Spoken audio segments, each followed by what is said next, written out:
So there's a lot of research now going on with this leptin and the receptor.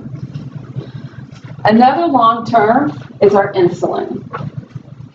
Insulin from the pancreas, it comes from beta cells. When we study the structure of the pancreas, we're going to find that the pancreas contains alpha, beta, and delta cells.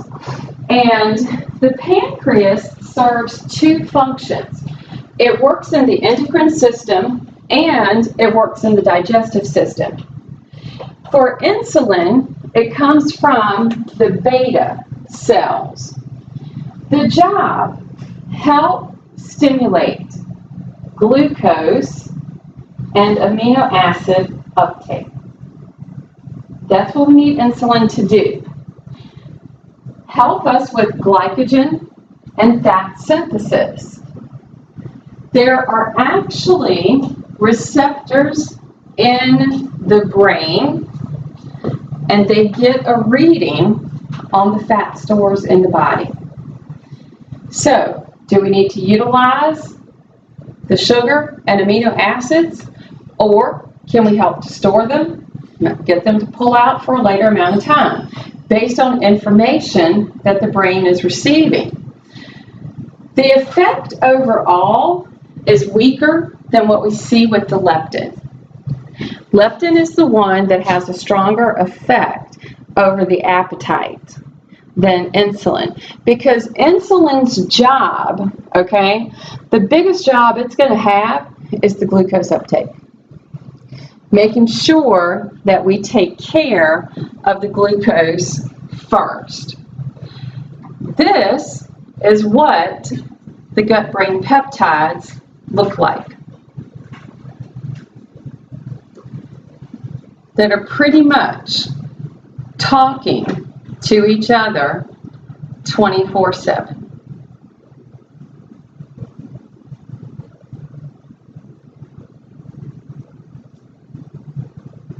What do you think?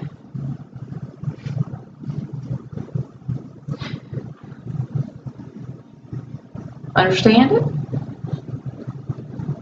I bet you would now if you go back and look at it. Because green is letting you know that we're getting some type of stimulus. Red is saying stop something.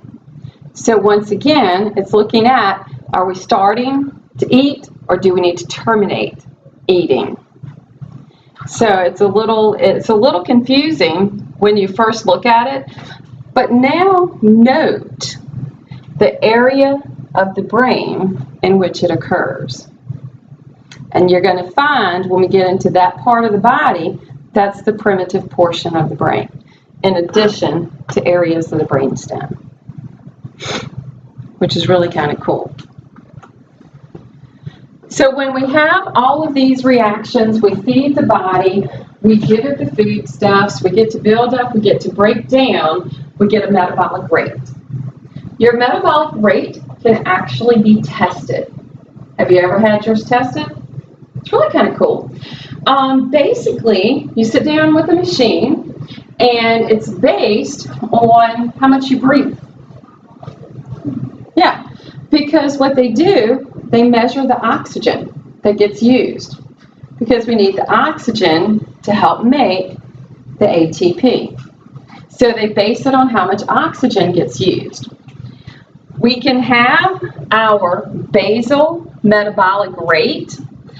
Basically, what is the energy that we're using? At rest, we should be at about 60% capacity, which is kind of good, okay? That number goes up, of course, when you're in a moment of activity. Some of our energy should be spent on digesting and absorbing food. Now, because that is occurring, that means we're breaking bonds between the foodstuffs. And when we break bonds, we release energy. When we release energy, we give off heat. And that helps with our thermic effect. helping maintain our body temperature. The muscular activity, a significant amount, whether we're saying that it's skeletal muscle or smooth muscle, okay, cardiac muscle, those are the three muscle types. A significant amount is being utilized just for the muscle activity of the body, nothing else. That's a lot though. So one of the things that becomes important when we take in the foodstuffs, we break them down, we use them, we build them up. One of the biggest benefits, I guess we could say, about these chemical reactions in the body is maintaining our body temperature. Now, what do they tell us body temperature should be? 98.6. Anybody ever have that? I'm kind of like, okay. Chances are, if your body temperature stays 98.6 24/7, I don't know what could be wrong. But anyway, just say it, okay? One of the things about our foodstuffs, this breaking down of the chemical bonds, if you guys remember, I mentioned that when we break bonds, we release energy. But because of the first and second laws of thermodynamics, we don't ever have 100% transfer. You guys remember that? So, look at what we get to produce ATP. Only about 40% goes to the actual usage in the body. The rest of it we lose in the form of the heat, the entropy, something that we can't use again. But that heat is so important. It's helping maintain the body temperature. Because if we don't maintain the body temperature, what's going to happen to the proteins in the body? They can denature, and that's not good. All right? So, we need to maintain a balance in the heat of the body. We don't need it too cold. We don't need it too hot. Okay? So, the way that we get this heat and then what the body can do with it, we can have a lot of ways that we can exchange that heat. Okay? Like, for example, radiation. Basically the heat just radiating off of your body. Have you ever been near or close to someone that their body heat was so great that you actually feel it? Okay? Probably a very high metabolism. We can exchange heat between objects, stuff that we touch. Maybe coming in contact with someone else. We can exchange the heat. We can take some of that heat and it can simply go to the air, especially in times when we're really sweating, okay? And a lot of the heat is just moving into the air around us. The evaporation. When we have a lot of body heat, we're going to sweat. One of the things that happens, it evaporates into the air.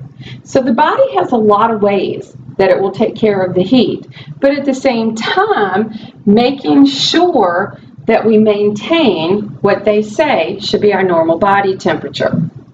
How is it that we maintain it?